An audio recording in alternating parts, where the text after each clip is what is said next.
The silent edge. High strategic analyst Vex Thor's appendages trembled as he studied the holographic data streaming across his station. After 3 centuries of serving the Collective's military intelligence division, he had never encountered anything like this. The humans weren't supposed to be a threat. They were barely a century into their interstellar age. Their ships were smaller, their weapons theoretically inferior. Yet something was terribly wrong with that assessment. "Play it again," he commanded, his 4 eyes fixed on the tactical display. The simulation showed a recent encounter between a collective battle group and a lone human vessel at the edges of the Perseus Arm. The collective force consisted of 3 heavy cruisers, each nearly 2 kilometers in length and armed with enough firepower to reduce a small moon to atoms. Their opponent was a single human corvette, barely 300 meters long. The battle, if it could even be called that, defied every principle of space combat the Collective had developed over millennia. The human ship didn't fight back. It didn't even try to escape. Instead, it danced. There was no other word for it. Every shot fired by the Collective ships missed, but not because of any defensive technology or superior speed. The human vessel simply wasn't where the shots were aimed, moving in patterns that seemed random but couldn't be, predicting firing solutions before the Collective gunners had even finished calculating them. "Magnify Sector 7, Vex Thor ordered, focusing on a particular moment in the encounter. The human ship's movements made no tactical sense until you realized they were reacting to attacks that hadn't yet been launched. Somehow, they were anticipating not just current threats, but potential future ones. His analysis was interrupted by a soft chime. "High Analyst, the Council requests your presence immediately." Vex Thor gathered his data tablets and headed for the Council chambers, his mind racing. The Collective had always assumed their technological superiority would guarantee victory in any conflict. Their ships were bigger, their weapons more powerful, their shields stronger. But the humans weren't playing by those rules. They were fighting a different kind of war entirely. The council chamber was dark when he entered, illuminated only by the soft bioluminescence of the elder members. Supreme Commander Zixtel's voice emerged from the shadows. "Your analysis, High Analyst. What are we facing?" Vex Thor activated his presentation display, showing multiple encounters between collective and human forces over the past solar cycle. "Honored Council, we have fundamentally misunderstood the human approach to warfare. We assumed their smaller ships and seemingly inferior technology meant they were behind us. We were wrong. They're not behind us. They're moving in a completely different direction." He highlighted several key data points. "Look at their ship designs. We build our vessels like fortresses, overwhelming any opposition with superior firepower. Their ships are different. They're not designed to win traditional battles. They're designed to make traditional battles impossible." The council chamber filled with murmurs of confusion. Vex Thor continued, "Their vessels carry minimal weaponry, but unprecedented computing power. They're not fighting with energy beams and missiles. They're fighting with information, prediction, and psychology." He showed another encounter where a human diplomatic vessel had visited a collective trade station. During this supposedly routine visit, they weren't conducting diplomacy. They were gathering data. Every interaction, every scan, every seemingly innocent question was part of building a comprehensive model of our society, our technology, our decision-making patterns. Supreme Commander Zixtel's bioluminescence flared with concern. "Are you suggesting they've been preparing for war all along?" "No, Commander. I'm suggesting something far more concerning."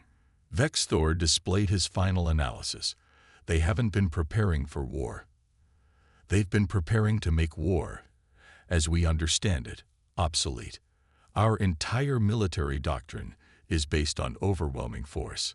But how do you overwhelm an enemy that's never where you strike? How do you defeat an opponent that turns your own strength against you?" The chamber fell silent as the implications sank in. The humans weren't trying to match the Collective's military might. They were systematically dismantling the very concept of military might being decisive in warfare. "There's more," Vexthor continued, his voice grave. We've detected unusual patterns in our economic networks. Small disruptions, tiny irregularities in trade routes, subtle shifts in market preferences. Individually, they're insignificant. Together, he paused, letting the data speak for itself. Together, they form a pattern. The humans aren't just changing how we fight.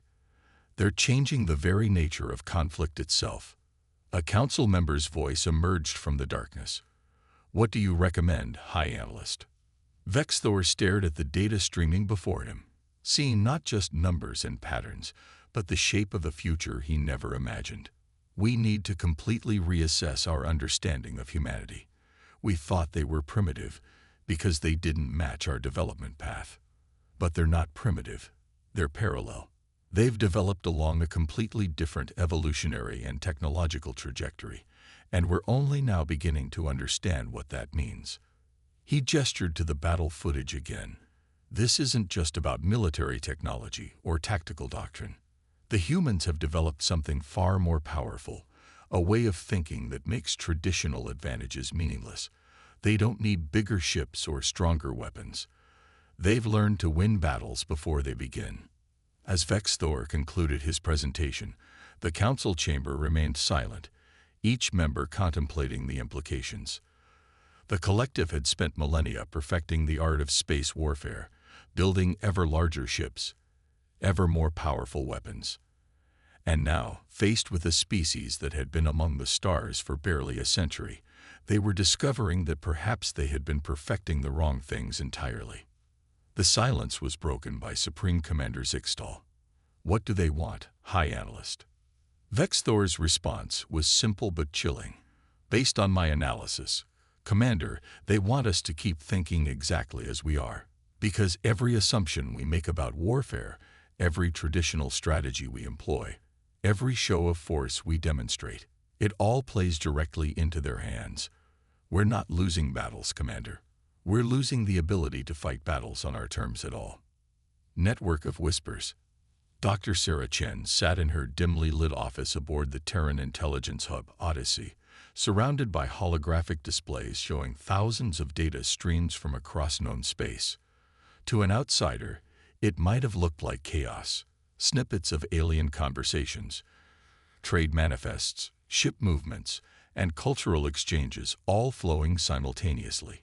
But to her, it was a symphony of information, each piece contributing to humanity's greatest achievement, the most sophisticated intelligence network ever created. Director Chen, we're receiving another pattern match from the Rigel sector, her AI assistant reported. The collective is moving their 7th fleet into position, exactly as predicted. Sarah allowed herself a small smile. The collective still hadn't realized that their greatest strength, their rigid, hierarchical military structure, had become their greatest vulnerability. Every order, every ship movement, every strategic decision followed patterns established over thousands of years of military doctrine. And patterns, no matter how complex, could be predicted. Show me the quantum probability map, she commanded. The holographic display shifted, showing a complex web of interconnected possibilities.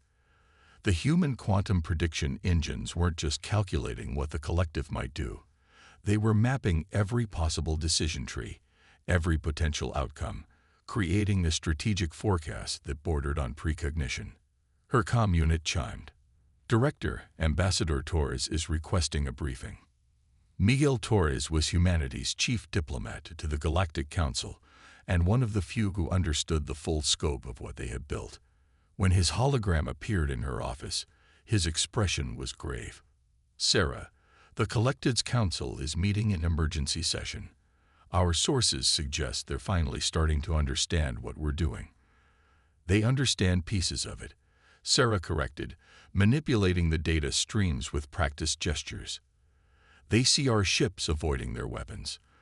They notice their trade routes becoming less efficient, but they still don't grasp the whole picture. She brought up a new display, showing the true extent of humanity's information network. It wasn't just about gathering intelligence. It was about understanding the fundamental patterns that governed all sapient behavior. Humans, being the newest species to achieve interstellar travel, had been forced to learn about their galactic neighbors quickly. But instead of trying to catch up technologically, they had turned their newcomer status into an advantage. "Look at this," she said, highlighting various nodes in the network. Every time they've tried to demonstrate their military superiority, they've actually been feeding data into our systems. Every show of force, every diplomatic ultimatum, every trade negotiation, it all helps us refine our predictive models. Torres studied the display. And they still think we're gathering conventional intelligence. That's the beauty of it, Sarah explained. They're looking for spies, hidden sensors, intercepted communications. But our real intelligence network isn't physical. It's mathematical. We're not just collecting information. We're understanding the underlying patterns of how advanced civilizations think and behave. She brought up another display, showing the results of their latest analysis. The collective builds bigger ships because their entire civilization is built on the concept of overwhelming force. The arcs are focused on biological weapons because their evolution was driven by biochemical warfare. Every species approaches problems based on their evolutionary and cultural history. And humans? Torres asked. We adapt. That's our evolutionary advantage. We don't have the strongest natural weapons, the most robust immune systems, or the most specialized abilities. What we have is the capacity to observe, understand, and adapt faster than any other species we've encountered. A new alert flashed across her display. The quantum probability engines had detected a significant shift in potential futures. They're going to make their move soon, Sarah announced, studying the patterns. The collective's military leadership is preparing to launch what they think will be an overwhelming demonstration of force. Torres frowned. Should we be concerned? Sarah shook her head. They still think this is about military power. They don't understand that we've already transformed the nature of conflict itself. Their ships will be impressive, their weapons devastating, and completely irrelevant. She brought up a new simulation, showing how humanity's network would respond to the collective's planned show of force. We don't need to fight their ships. Our network has already identified 37 critical vulnerabilities in their economic system, 52 psychological pressure points in their command structure, and 18 cultural factors we can leverage to make military action increasingly costly and ultimately futile. And if they do attack? Torres asked. Then they'll discover that fighting humans isn't about facing our weapons, Sarah said, watching the probability streams shift and flow. It's about facing every possible version of themselves, every decision they might make, every strategy they might employ, all already anticipated and countered before they even begin. She gestured at the vast network of information flowing around them. This is humanity's real weapon. Not ships, not guns, not even our technology. Our weapon is understanding. Understanding so complete that it transforms enemies into participants in their own defeat. As if to emphasize her point, new data streamed in from across the network. The collected ships were moving exactly as predicted, following patterns they didn't even know they were creating. Their attempts at secrecy and strategic surprise were actually making them more predictable, not less. Inform all stations, Sarah commanded. Operation Mirror begins in 3 hours.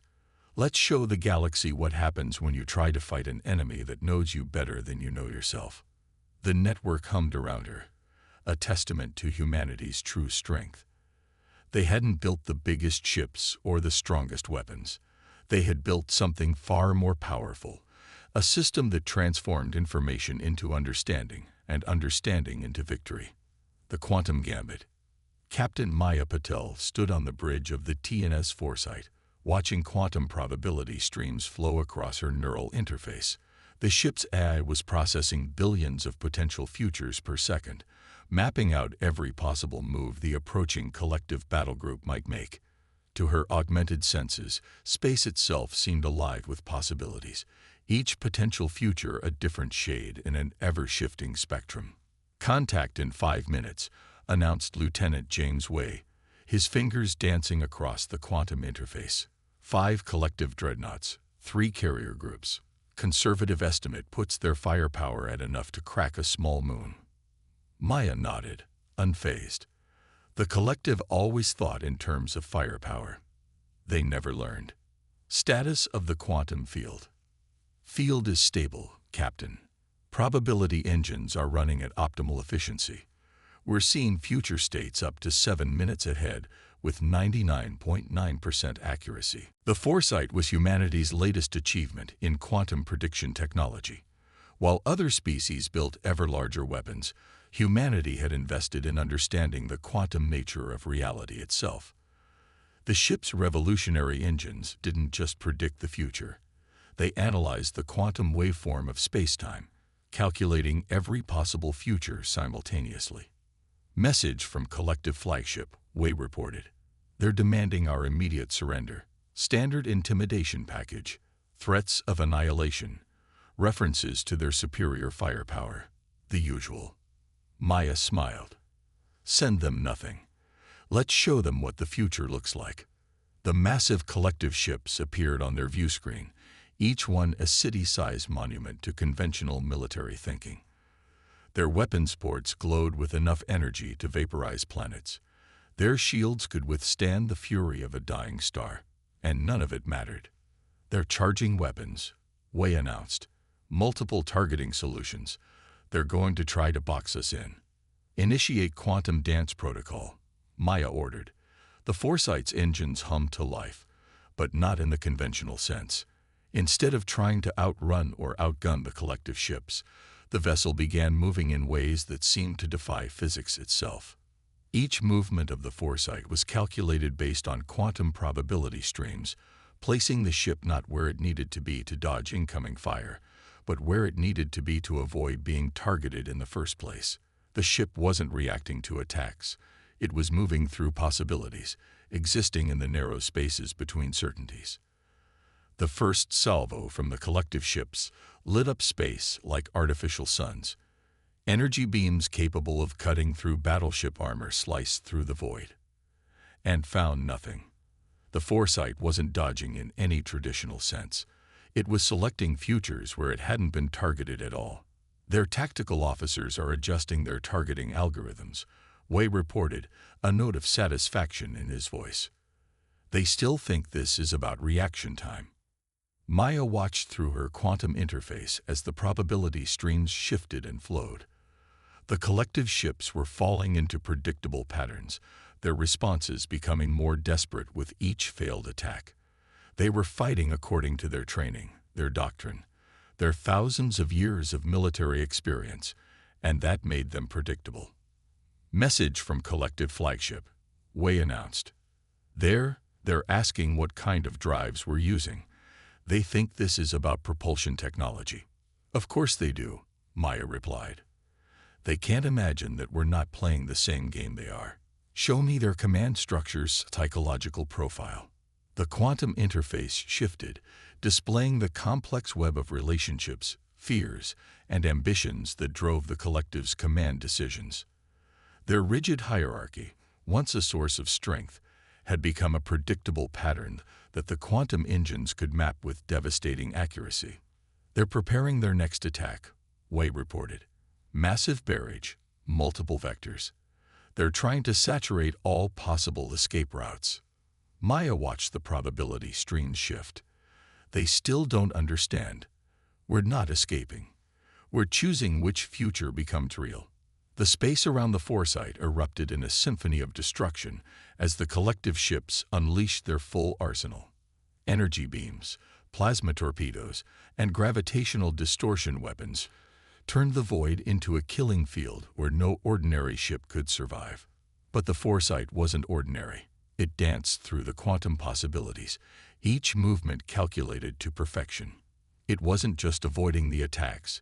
It was making the attacks impossible, moving through the quantum foam of reality in ways that the collective's targeting computers couldn't even comprehend. Their flagship's reactor is showing signs of strain, Way reported. They've expended 60% of their energy reserves, and their targeting systems are starting to fail from constant recalibration. Maya nodded. This was the true power of humanity's quantum technology. They weren't winning through superior firepower or better shields. They were winning by making conventional warfare impossible, by turning the very act of combat into an exercise in futility. "Send them a message," she ordered.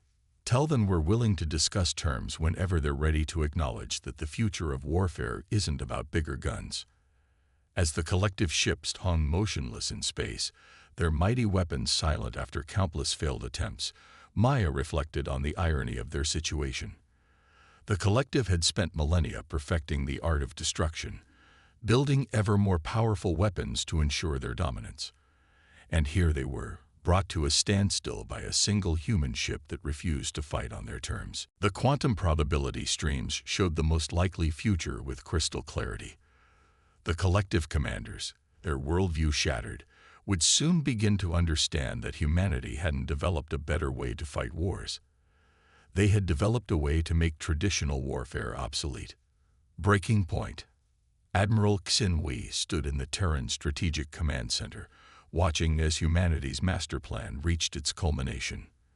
The massive holographic display showed thousands of collective warships gathered at their forward bases, the largest armada ever assembled in the galaxy's history. It should have been a terrifying sight. Instead, it was exactly what they had been waiting for. "Economic impact analysis," he asked, his voice calm despite the historic nature of the moment. Dr. Emily Rodriguez, head of strategic economics, brought up a complex network of trade routes and market indicators. The collective's military mobilization has already cost them 15% of their annual GDP.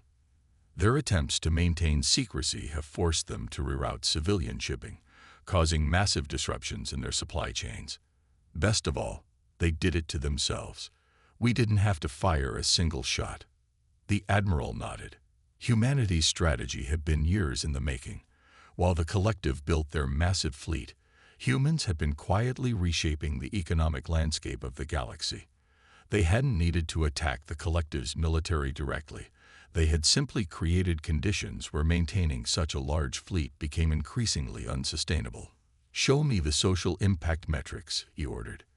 Another display materialized, this one showing population movements, social media trends, and public sentiment across collective space. Dr. Sophia Chung, their lead sociologist, stepped forward.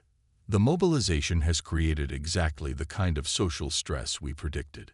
Civilian populations are questioning the massive military expenditure, especially given that we haven't shown any aggressive intentions. Their own propaganda about human threats is starting to backfire. People are asking why they need such a huge fleet to counter an enemy that hasn't attacked anyone." A new alert flashed across the main display. "Sir," Lieutenant Commander Patel reported, "we're detecting significant fluctuations in the collective's quantum communication networks.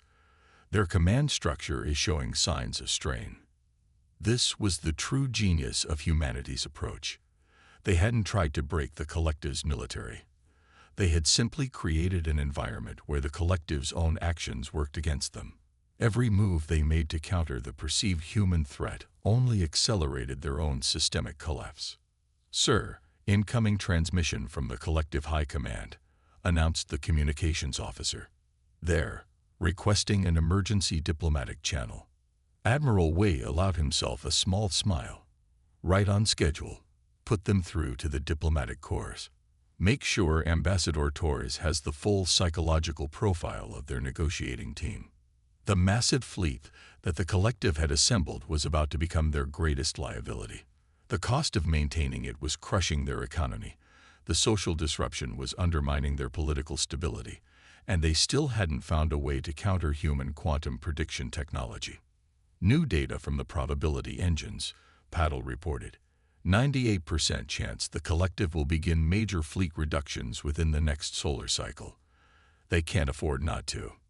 Dr. Rodriguez brought up another economic analysis. Their military-industrial complex is already showing signs of contraction. The corporations that built their massive dreadnoughts are facing bankruptcy. The entire economic model that supported their military supremacy is unraveling. And the best part, Dr. Chung added, is that their own population thinks it's their idea. Our subtle information campaign has convinced them that maintaining such a large fleet in peacetime is wasteful and paranoid. They're not surrendering to us. They're choosing to adopt a more sustainable defense policy. Admiral Wei watched as new data streamed in from across human space. Their quantum prediction engines had mapped this moment with incredible precision. The collective's mighty armada would never fire a shot in anger.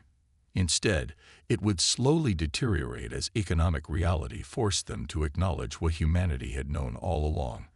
The age of massive space fleets and planet-killing weapons was over.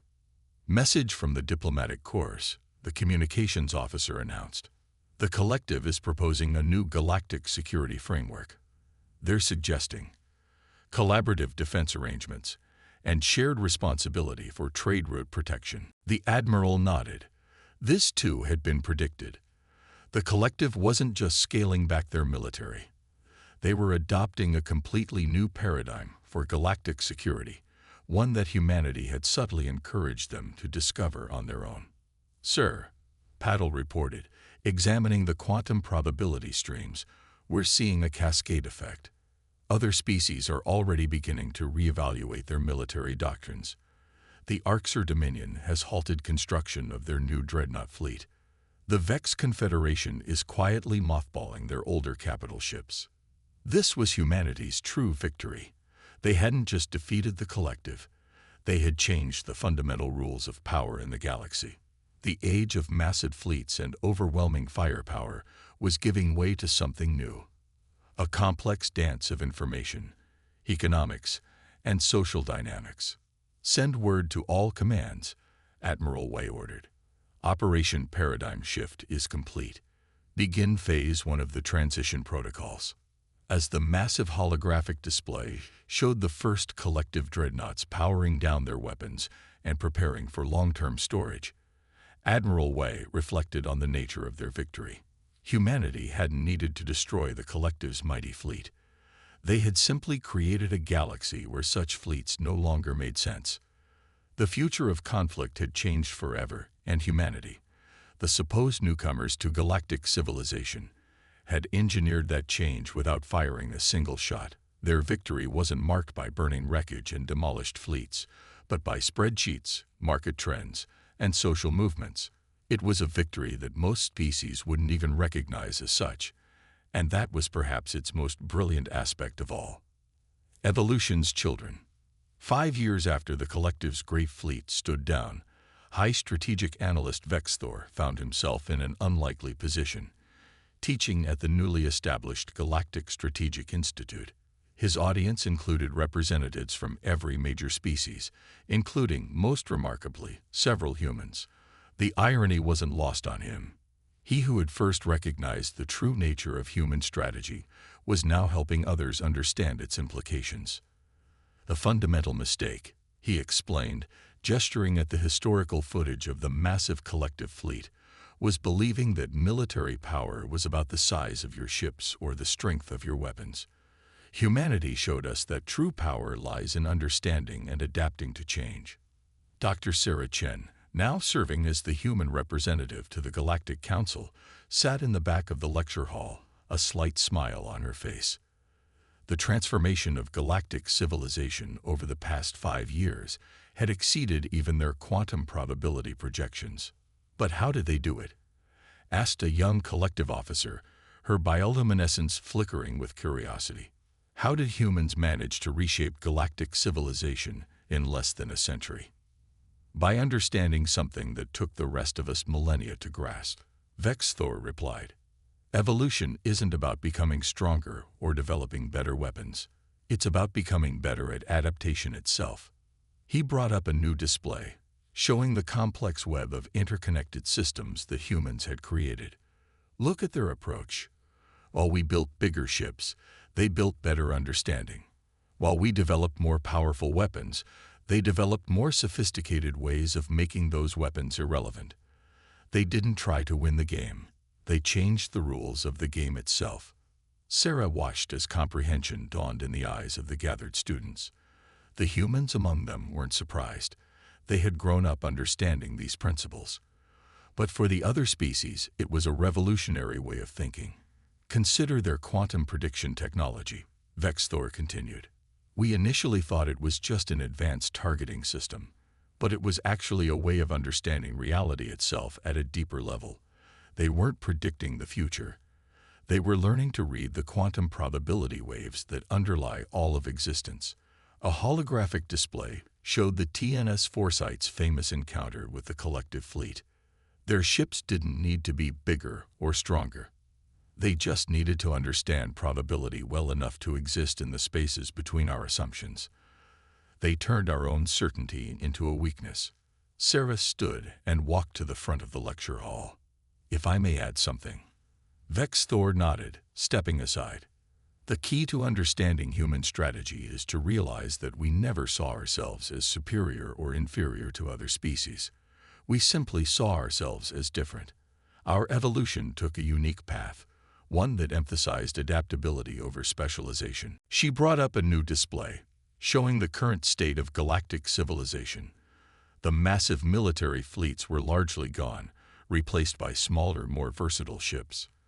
Trade routes were protected by collaborative defense agreements rather than shows of force. Conflicts were resolved through complex economic and diplomatic mechanisms rather than military confrontation. Look at how galactic society has evolved, she continued. The collective's military-industrial complex has transformed into a network of research and development centers. The Arxer have redirected their biological warfare expertise into medical research. The Vex are using their mastery of gravitational physics to revolutionize space travel rather than build weapons. But isn't this making us vulnerable? Asked another student. What if a new threat emerges? Sarah smiled. That's exactly the kind of linear thinking we needed to move beyond. Security isn't about being invulnerable. It's about being able to adapt to new challenges. The collaborative defense network we've built is far more resilient than any single species' military could ever be. Vexthor stepped forward again. Consider this. 5 years ago, the combined military might of the collective could have reduced 1,000 worlds to ash. Today, we have something far more powerful, the combined adaptive capability of every species working together. The lecture hall fell silent as the implications sank in. Humanity hadn't just changed how galactic civilization approached conflict. They had changed how it approached evolution itself. The old paradigm of competition and military supremacy had given way to something new, a civilization that valued adaptation and understanding above all else. The humans, Vexthor concluded, taught us something profound. The ultimate expression of evolution isn't the ability to destroy your competitors. It's the ability to transform competition itself into collaboration. They showed us that the true measure of advancement isn't how powerful your weapons are, but how quickly you can adapt to make those weapons unnecessary. As the lecture concluded, Sarah looked out at the assembled students, the future leaders of galactic civilization. They no longer saw humanity as a mysterious newcomer species or a potential threat. Instead, they saw them as pioneers who had shown the galaxy a new way forward. The quantum probability engines that had once been used to predict military movements were now being used to forecast climate changes, optimize trade routes, and solve complex social challenges. The vast intelligence network that had mapped the patterns of conflict now helped coordinate disaster response and scientific research across thousands of worlds. Humanity's greatest victory hadn't been defeating the collective's mighty fleet. It had been showing the galaxy that there was another way, that evolution itself could evolve. And as Sarah watched the next generation of leaders file out of the lecture hall, she knew that this was just the beginning. The age of adaptation had begun, and the future was limitless.